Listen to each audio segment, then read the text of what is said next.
네, 오늘은 4월 23일 금요일입니다. 본문은 출애굽기 10장 21절에서 29절의 말씀, 출애굽기 10장 21절에서 29절의 말씀이 되겠습니다. 제가 말씀을 봉독하도록 하겠습니다. 여호와께서 모세에게 이르시되 하늘을 향하여 내 손을 내밀어 애굽 땅 위에 흑암이 있게 하라. 곧 더듬을 만한 흑암이리라. 모세가 하늘을 향하여 손을 내밀매 캄캄한 흑암이 3일 동안 애굽 온 땅에 있어서 그동안 사람들이 서로 볼 수 없으며 자기 처소에서 일어나는 자가 없으되 온 이스라엘 자손들이 거주하는 곳에는 빛이 있었더라. 바로가 모세를 불러서 이르되 너희는 가서 여호와를 섬기되 너희 양과 소는 머물러 두고 너희 어린 것들은 너희와 함께 갈지니라.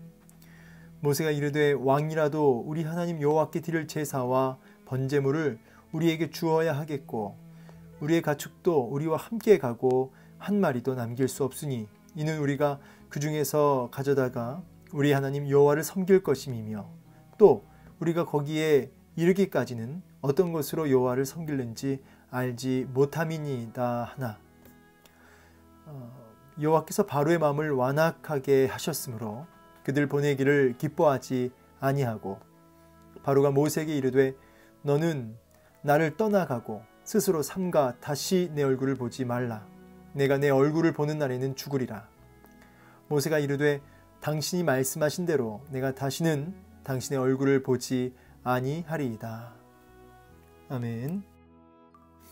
네, 오늘 본문은 이제 9번째 재앙, 흑암 재앙입니다.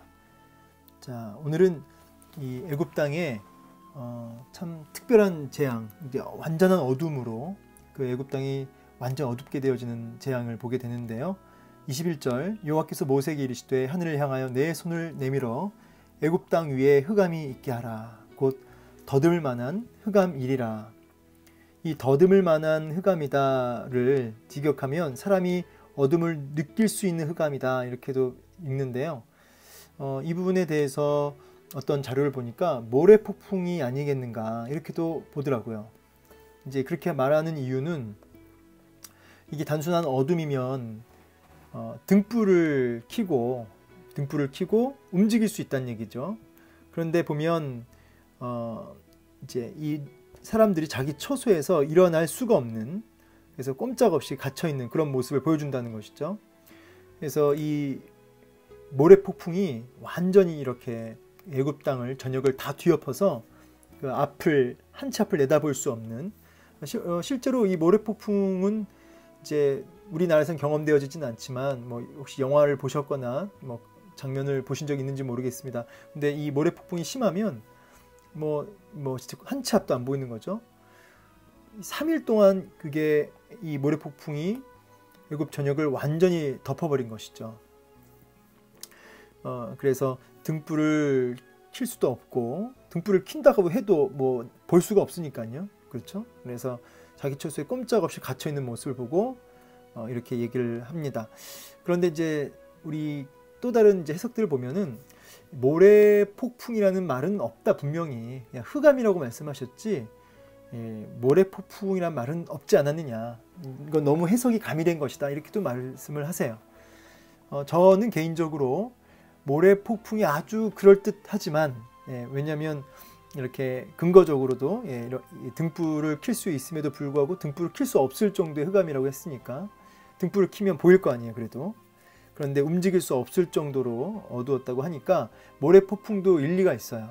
근데 제가 이해하고 제가 본 자료들의 근거에서 가장 나은 해석은 초자연적 어두움이라고 보시면 좋겠습니다. 초자연적 어두움. 그러니까 이게 단순하게 정상적인 어두움이 아니고 또 모래폭풍도 좀 이렇게 이제 근거가 되지만은 모래폭풍과는 분명히 구별되는 그런 마지막 심판 때 임하는 그런 흑암.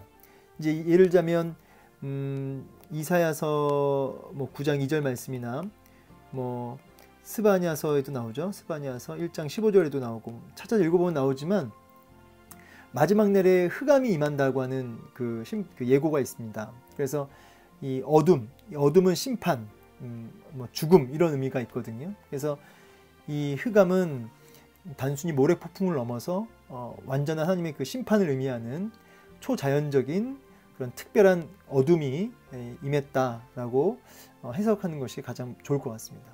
어쨌든 그 흑암이 3일 동안 애굽 온 땅을 완전히 뒤덮었다는 거죠. 뒤덮었다는 건데, 여러분 이 부분은 이제 태양신, 이제 이 이집트에서 또 가장 강한 신 중에 하나가 바로 이제 이 태양신입니다. 이 태양신이 그것을 숭배하고 또 바로 왕은 태양신의 아들로 불려져요. 그런데 이 빛을 완전히 잃어버린 이 상태는 뭡니까? 태양신을 심판하는 거죠. 그도 빛이 아니다. 이 빛은 어둠과 반대되는 개념으로 이 빛이 어떤 의미냐면 이제 생명 뭐 이런 의미가 있죠. 반대로 어둠은 뭐죠? 아까 얘기했던 것처럼 어둠은 뭐 심판, 죽음 뭐 이런 의미가 있습니다. 그러니까 이 빛을 주는 진정한 생명을 주는 부분은 너희들이 섬기는 태양신이 아니라는 거죠. 바로 왕이 아니라는 거죠. 바로 하나님이 참된 빛으로 너에게 생명을 주는 이가 참된 빛이신 하나님 한 분이다. 이 부분을 이제 드러내 보이고 계시는 것이죠. 여러분 그 마태복음 4장 16절을 나중에 읽어보시면 나오겠지만 결국 우리 예수님께서 이 땅에 큰 빛으로 오시죠. 예수 그리스도께서 큰 빛으로 오신 예수 그리스도. 그래서 진정한 생명으로 진정한 빛으로 우리에게 이 어둠 가운데 있는 우리들을, 그래서 사망과 심판과 죽음 가운데 있는 우리들을 그런 생명의 빛으로 이끄시는 분이 뭡니까? 누구십니까? 바로 큰 빛 되시는 진정한 빛 되시는 예수 그리스도라는 것입니다. 그래서 이 본문 안에서도 진정한 빛 대신 예수 그리스도를 우리는 발견할 수 있어야겠죠. 자, 놀랍게도 이 이집트 땅에만 이렇게 빛을 잃고요. 이스라엘 땅에는 어떻게 됩니까? 그 빛이 있죠. 그렇죠? 이스라엘 자손들이 거주하는 땅에는 곳에는 빛이 있었더라. 그렇죠? 그래서 구별하시는 거죠. 창세기 1장에 태초에 하나님이 천지를 창조하시니라. 땅이 혼돈하고 공허하며 흑암이 깊음 위에 있고 하나님의 신은 수면 위에 운행하시니라. 하나님이 이르시되 빛이 있으라 하시며 빛이 있었고. 창세기 1장 말씀 기억하시죠? 그야말로 혼돈과 무질서로 지금 이 이집트가 들어가는 것이죠. 그리고 빛이 있으라 하시면서 하나님이 그 빛을 창조하신 그 창조주 하나님께서 이렇게 빛과 어둠을 창세기 때부터 나누셨잖아요.